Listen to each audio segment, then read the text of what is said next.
नमस्कारान् अर्पयामि श्रोतृवृन्देभ्यः। साम्प्रतं शृण्वन्तः सन्ति भवन्तः संस्कृत साप्ताहिकीति कार्यक्रमस्य प्रसारणम्, यत्र वयं संस्कृत जगतः ज्ञान सम्पृक्तान् हर्षाभिवर्धकान् घटनाक्रमान् सूचनाश्च प्रस्तोष्यामः। अहमस्मि कार्यक्रमस्य उद्घोषकः कृष्णप्रसादः। मान्याः, नीतिशास्त्राणां विशालः भण्डारः अस्मत् संस्कृतवाङ्मये। का तावत् नीतिः इत्युक्ते विवेकपूर्णनिर्णयस्य नाम नीतिः। नीतयः एव सुभाषिताः। शृणुमस्तावत् उत्तमसन्ततीनां विषये अद्यतनं सुभाषितं किं वदति। मधुरस्वरेण सुभाषितं प्रस्तौति रूपलाल शर्मा महोदयः। वरमेको गुणी पुत्रो न च मूर्ख शतैरपि एकश्चन्द्रस्तमो हन्ति न च तारागणैरपि। अर्थात मूर्ख 100 पुत्रों की अपेक्षा गुणवान एक पुत्र ही अच्छा होता है।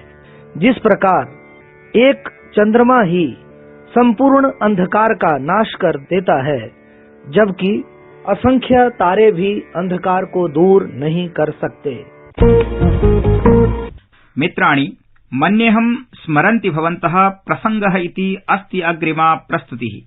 चलामः तावत् नरेन्द्र दत्त सेमवालं प्रति, यः इदानीं सुमधुरध्वनिना प्रस्तौति पञ्चाक्षरस्तोत्रमाधृत्य एकं प्रसंगम्। नागेन्द्रहाराय त्रिलोचनाय भस्माङ्गरागाय महेश्वराय नागेन्द्रहाराय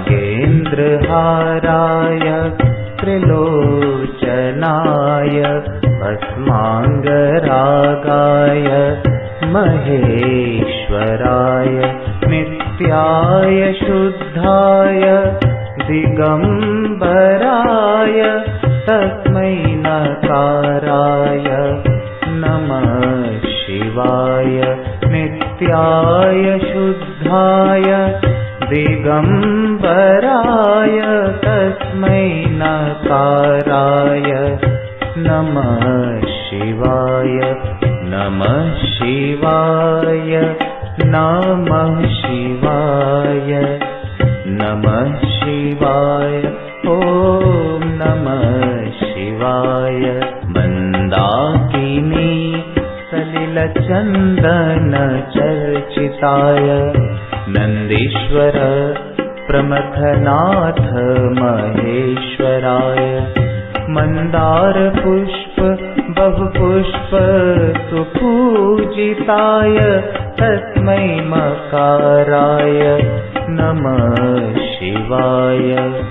नमः शिवाय, नमः शिवाय, नमः शिवाय, ॐ नमः शिवाय। नमः शिवाय, नमः शिवाय, नमः शिवाय, ॐ नमः शिवाय। सम्मान्याः श्रोतारः, संस्कृत साहित्येषु उपदिष्टस्य शिवपञ्चाक्षरस्तोत्रस्य प्रसंगमेकानन्तरम् अधुना अग्रे सरामः, यत्र आसप्ताहं प्रसार्यमाणाः वार्ताः प्रस्तूयन्ते।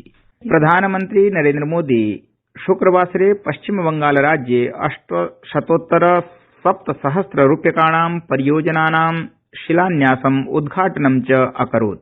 श्रीमोदी हावड़ा नवजलपाईगुड़ी मार्गे वन्दे भारत नामकं रेलयानम् अपि हरितध्वज प्रदर्शनपूर्वकं प्रस्थानम् अकारयत्। प्रधानमन्त्री कोलकाता मेट्रो सेवायां जोका तारातल परिच्छेदं समेत्य रेल विकास परियोजनानां लोकार्पणं शिलान्यासं च अकरोत्। प्रधानमन्त्रिणा नरेन्द्र मोदिना बेंजामिन नेतन्याहू इत्यस्मै प्रशासन घटनाय वर्धापनानि सन्ति सम्प्रेषितानि। स्वकीये सन्देशे श्रीमोदिना प्रोक्तं यत् सः इस्राइल भारतयोर्मध्ये रणनीतिक सहयोगस्य सुदृढतायै इस्रायलस्य प्रधानमन्त्रिणा सह सम्मिल्य कार्यसम्पादनाय आशान्वितः अस्तीति। प्रधानमन्त्रिणः मोदीवर्यस्य मातुः हीराबेनवर्यायाः पारलोकगमनम् आराष्ट्रं शोकसंवेदनायाम् अपातयत्। सुप्रसिद्धः क्रिकेट क्रीडकः ऋषभ पन्तः शुक्रवासरे दुर्घटनाग्रस्तः अभवत्। संकटात् च बहिः अस्ति। विश्वविख्यातः वयोवृद्धश्च पूर्वपादकन्दुक क्रीडकः पेले दिवंगतः। साप्ताहिकवार्ताभ्यश्च पश्चात् वयं ज्ञानविज्ञाननिदर्शनप्रभागं प्रस्तौमः। अद्य एतस्मिन् उपक्रमे साक्षात्कारार्थम् अस्माभिः सह अतिथित्वेन समुपस्थिता अस्ति प्रोफेसर ए सुधा देवी वर्या। भवत्या सह संवादं करोति लता वसिष्ठः।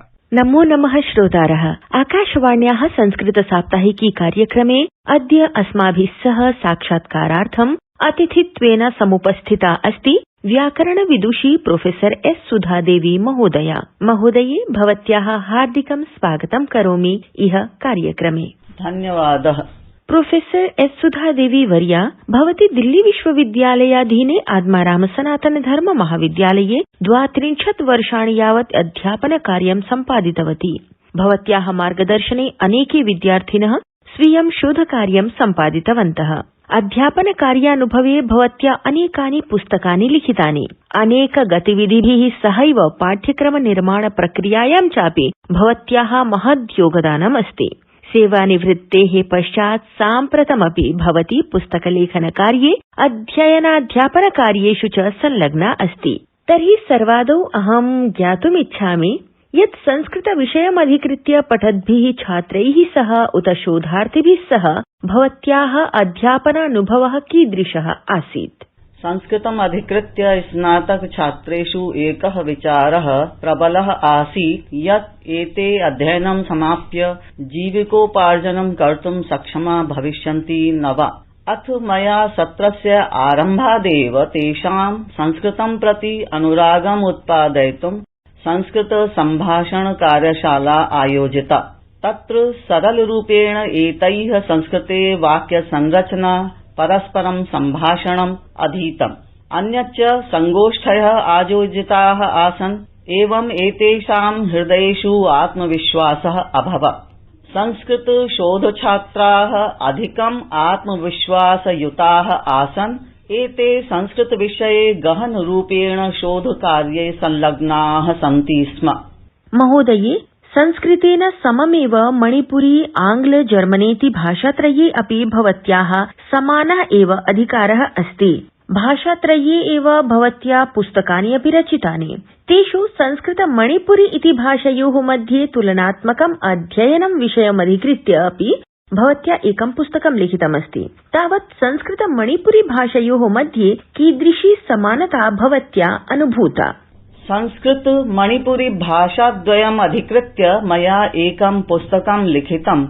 अस्य शीर्षकम् अस्ति Sanskrit and Manipuri a comparative study. मया अनुभूतं यत् अनेकेषु स्थलेषु एतयोः भाषयोः समानता अस्ति। सर्वप्रथमं जनानां मध्ये प्रचलितेषु नैकेषु शब्देषु समानता दृश्यते। संस्कृते प्रयुक्तः नामन् शब्दः मणिपुरी भाषायां नमिन् उच्यते। संस्कृते प्राणः पान् रूपेण अस्ति, छेत रूपेण, आदित्यः अतीयरूपेण इत्यादयः। व्याकरणमधिकृत्य कारकविषये यथा संस्कृते 7 कारकाणि सन्ति तथा मणिपुरी भाषायामपि 7 कारकाणि सन्ति। अस्यां भाषायामपि कारकं लक्ष्यीकृत्य केस मार्कर इति कारकसूचक प्रत्ययस्य प्रयोगः भवति। मणिपुरी भाषायां संस्कृतवत् धातुप्रक्रियाणामपि प्रयोगः दृश्यते। इच्छार्थे, हेत्वर्थे, पौनःपुन्यार्थे यथा संस्कृत भाषायां प्रत्ययाः प्रयुज्यन्ते तथैव मणिपुरी भाषायामपि एतदर्थं विविधाः प्रत्ययाः प्रयुज्यन्ते। एवमेव समास विषये अपि द्वन्द्वसमासस्य प्रयोगः अस्यां भाषायामपि भवति। उदाहरणार्थं मचा मसु। संस्कृते अस्य विग्रहः अस्ति पुत्रश्च प्रपौत्रश्च। संस्कृते पाणिपादम् अस्ति तथैव मणिपुरी भाषायां खोङ् खुत् अस्ति एवं अनेकेषु स्थलेषु समानता अस्ति। महोदये, भवत्याः ग्रन्थरचना सम्बद्धेनैव मम अग्रिमः प्रश्नः चापि अस्ति। तावत् भवती साम्प्रतं शिवराजविजयम् इति ऐतिहासिक ग्रन्थम् अवलम्ब्य अनुवादकार्यं सम्पादयति। एषः ग्रन्थः दिल्ली विश्वविद्यालयस्य पाठ्यक्रमे अपि संलग्नः अस्ति। तर्हि छात्राणां कृते अयं ग्रन्थः कीदृशः लाभप्रदः भविष्यति इति ज्ञापयतु, अथ सममेव एतस्य पुस्तकस्य प्रकाशनं कदा पर्यन्तं सम्भविष्यति इत्यपि ज्ञातुम् इच्छामः। मया शिवराजविजयस्य अध्यापनसमये अनुभूतं यत् इदं पुस्तकं प्रथमवर्षस्य छात्राणां कृते किञ्चित् कठिनमस्ति। अस्य ग्रन्थस्य भाषा, वाक्यसंरचना किमपि समासबहुला वर्तते। अतः एतादृशां छात्राणां बोधनार्थम् अहम् अस्य ग्रन्थस्य सरलटीकां रचयामि। ग्रन्थस्यास्य प्रकाशनम् अप्रैल मासे निश्चितरूपेण भविष्यति। महोदये, आधुनिके व्यस्ते जीवने यदा धनार्जनमपि अध्ययनस्य एकं महत्वास्पदम् उद्देश्यमस्ति, संस्कृतं कथं छात्राणां कृते उपयोगित्वेन भवितुं शक्नोति इति विषये भवत्याः विचारं विशेषत्वेन संस्कृतं पठन्तः छात्राः ज्ञातुम् इच्छन्ति। अद्य संस्कृतभाषा लोकभाषा भवितुं शक्या। अस्मिन् विषये संस्कृतभारती, संस्कृत अकादमी सदृशाः संस्थानाः मार्गदर्शकाः सन्ति। लाल बहादुर शास्त्री संस्कृत विश्वविद्यालये ज्योतिषशास्त्रेण समं खगोलशास्त्रं पाठ्यते। वास्तुशास्त्र फेंगशुई विषयद्वयं समं तुलनात्मक रूपेण पाठ्यते। अत्र मेडिकल एस्ट्रोलॉजी अर्थात् चिकित्सा ज्योतिष विषयस्य अध्ययनं भवति। एवं भारतीय विद्याभवने अपि न्यूमरोलॉजी अर्थात् अंकज्योतिष, पामिस्ट्री, हस्तरेखा विज्ञान, होलिस्टिक हीलिंग अर्थात् समग्र उपचार, आयुर्वेद इत्यादीनां विषयाणाम् अध्ययनं शोधं च भवति। अद्य अनेके प्रचलिताः संगठनाः इति सुविज्ञाताः एते सर्वे स्वसङ्गीते वैदिकमन्त्राणां गीताश्लोकानां प्रयोगः कुर्वन्ति। आङ्ग्लभाषायां रचितेषु अनेकेषु चलच्चित्रेषु च संस्कृतगीतानां प्रयोगः दृश्यते। संस्कृतग्रन्थानां भिन्नासु भाषासु अनुवादः सम्भवः। विदेशेषु विद्यालयेषु महाविद्यालयेषु च संस्कृताध्यापनार्थं विदुषीणां च अध्यापकरूपेण आवश्यकता भवति। कम्प्यूटेशनल लिंग्विस्टिक्स अर्थात् संगणकीय भाषा विज्ञानम् अस्मिन् क्षेत्रे गहनाध्ययनस्य सम्भावना अस्ति। अद्य संस्कृतस्य वैज्ञानिकरूपेण अध्ययनस्य महती आवश्यकता अस्ति इति अहं वदितुम् इच्छामि। महोदये, भवादृशानां संस्कृताचार्याणां सततं श्रमम् एव अस्ति यत् कठिन संस्कृतग्रन्थानाम् अध्ययनमपि आधुनिकाः संस्कृतछात्राः सारल्येन कर्तुं प्रभवन्ति। भविष्येऽपि भवत्याः मार्गदर्शनेन संस्कृतजगत् इत्थमेव लाभान्वितः भविष्यति इति मे दृढविश्वासः। कार्यक्रमाय भवत्या स्वीय समयः कल्पितः, तदर्थं वयं कृतज्ञाः स्मः। भवत्यै कोटिशः धन्यवादाः। नमो नमः। धन्यवादः। माननीयाः श्रोतारः, आसंसारं संस्कृतभाषायाः अध्येतारः समुपासकाश्च किं विशिष्टं व्यवहरन्ति इति ज्ञातुं चलामः झोपाख्यं दिव्यानन्दं प्रति। उत्तर प्रदेश प्रान्तस्य वैश्विक संस्कृत मंचेन 15 दिवसीया प्रारंभिकी ज्योतिष कार्यशाला आयोज्यते। एषा कार्यशाला जनवरी मासस्य 3 दिनांकतः 17 दिनांकं यावत् प्रचलिष्यति। अत्र मुख्य वक्तृरूपेण हरियाणायाः कैथलस्थस्य महर्षि वाल्मीकि संस्कृत विश्वविद्यालयस्य ज्योतिषायुर्वेद विभागाध्यक्षः डॉक्टर नरेश शर्मा भविष्यति। दिसम्बर मासस्य 24 दिनांके दीक्षांत समारोहे IIT खड़गपुरस्य छात्राः संस्कृतभाषाया शपथवचनं गृहीतवन्तः। संस्कृत भारत्या देहली प्रान्तेन प्रस्तूयते अमृत महोत्सव व्याख्यानमालायाः 33,100तमं पुष्पम्। व्याख्यानस्य विषयः भविष्यति वैदिक पद्धतौ नामकरण संस्कारः। अत्र वक्तृरूपेण वाराणस्याः काशी हिन्दू विश्वविद्यालयस्य व्याकरण विभागाध्यक्षचरः प्रोफेसर भगवत शरण शुक्लः उपस्थितः भविष्यति। केन्द्रीय संस्कृत विश्वविद्यालयस्य जयपुर परिसरे डिसेम्बर मासस्य 27तमे दिनाङ्के आयोजितः रूपक महोत्सवः। तत्रैव 28-29 दिनाङ्कयोः राज्यस्तरीया स्पर्धा अपि आयोजिता। मित्राणि, भारतीय ज्ञान परम्परायां पुरा मनोरञ्जनेन सह बालानां जिज्ञासाभिवर्धनाय प्रयुज्यन्ते स्म प्रहेलिकाः। सम्प्रत्यपि परम्परेयं नानानामभिः सह परिपाल्यते एव। अस्तु, शृण्मः अद्य कां प्रहेलिकां पृच्छति डॉक्टर साधना। बालाः कथं सन्ति? अद्य अहम् एकां प्रहेलिकां श्रावयामि। भवन्तः उत्तरं प्रयच्छन्तु। शृण्वन्तु ध्यानेन। स्नेहं ददाति यो मह्यं नित्यं तस्मै ददाम्यहम्। ज्योति पदार्थ ज्ञानार्थं कोऽपि वदतु साम्प्रतम्। पुनः वदामि, शृण्वन्तु। स्नेहं ददाति यो मह्यं नित्यं तस्मै ददाम्यहम्। ज्योति पदार्थ ज्ञानार्थं कोऽपि वदतु साम्प्रतम्। उत्तरम् अस्ति दीपकः। प्रहेलिकायां मग्नाः श्रोतृवृन्दाः। भारतस्य वैविध्यमेव अस्ति भारतस्य वैशिष्ट्यम्। एतासु एव विशेषतासु भाषागतापि अस्ति एका अन्यतमा विशिष्टता। नानाभाषाभाषिणः सन्तोऽपि वयं स्मः एकात्मभूताः भारतीयाः एव। इदानीम् एकं भारतं श्रेष्ठं भारतम् इति प्रभागविशिष्टं प्रति चलामः, यत्र मुदितावेतालः भाषात्रये पञ्चवाक्यानि उपस्थापयति। प्रथमं वाक्यमस्ति पुराणस्य शाब्दिकः अर्थः कः। पहला वाक्य है पुराण का शाब्दिक अर्थ क्या है। मराठी में पुराण याचा अर्थ काय। द्वितीयं वाक्यमस्ति पुराण शब्दस्य अर्थः प्राचीनः अस्ति। दूसरा वाक्य है प्राचीन पुराण शब्द का अर्थ है। मराठी में पुराण या शब्दाचा अर्थ प्राचीन असं आहे। तृतीयं वाक्यमस्ति पुराणानां रचनायै कस्याः भाषायाः प्रयोगः अभवत्। तीसरा वाक्य है पुराणों की रचना के लिए किस भाषा का प्रयोग हुआ है। मराठी में पुराणांच्या रचनेसाठी कोणत्या भाषेचा प्रयोग झाला। चतुर्थं वाक्यमस्ति पुराणानां रचना मुख्यतः संस्कृत भाषायाम् अभवत्, परं कतिपय पुराणानि क्षेत्रीय भाषायामपि रचितानि। चौथा वाक्य है पुराणों की रचना मुख्यतः संस्कृत में हुई है, किंतु कुछ पुराण क्षेत्रीय भाषाओं में भी रचे गए हैं।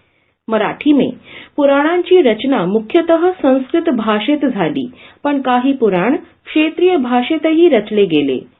पंचमं वाक्यमस्ति पुराणानां संख्या 18 सन्ति। पांचवा वाक्य है पुराणों की संख्या 18 है। मराठी में पुराणांची संख्या 18 आहे। धन्यवादाः। सुरभारती समुपासकाः श्रोतारः, साम्प्रतम् आन्वीक्षकीति प्रभागान्तर्गतं शृण्मः किमस्ति ऐतिह्यं ख्रिस्ताब्दान्तस्य दिवसस्येति। दिसम्बर मासिकः 31 दिनाङ्कः जन्मदिवसः अस्ति हिन्दीभाषायाः सुप्रसिद्धस्य व्यङ्ग्यकारस्य श्रीलाल शुक्लवर्यस्य। वर्षश्च आसीत् 25-उत्तरैकोनविंशतिः। अस्मिन्नेव दिने श्रीराजीवगान्धिवर्यः प्रथमतया प्रधानमन्त्रिपदस्य शपथं गृहीतवान् आसीत्। वर्षश्च आसीत् 84-उत्तरैकोनविंशतितमः वर्षः। श्रोतारः, कार्यक्रमविषये भवतीनां च प्रतिक्रियाः अस्मान् सुतरां सम्प्रेरयन्ति। सततं भवन्तः भूरि सन्देशान् सम्प्रेषयन्तु इति कामयामहे वयम्। संस्कृत साप्ताहिकीति विषये निजविचारान् ईमेल माध्यमेन सम्प्रेषयितुं निवेद्यन्ते भवन्तः। अस्माकं ईमेल सङ्केतोऽस्ति sanskritasaptahiki@gmail.com। इदानीम् अत्रैव अवसानं सङ्घोषयामः। अग्रिमे सप्ताहे अभिनवाङ्कम् एकम् आदाय पुनरागमिष्यामः। तावदस्तु नमनम्, शुभं मङ्गलम् च।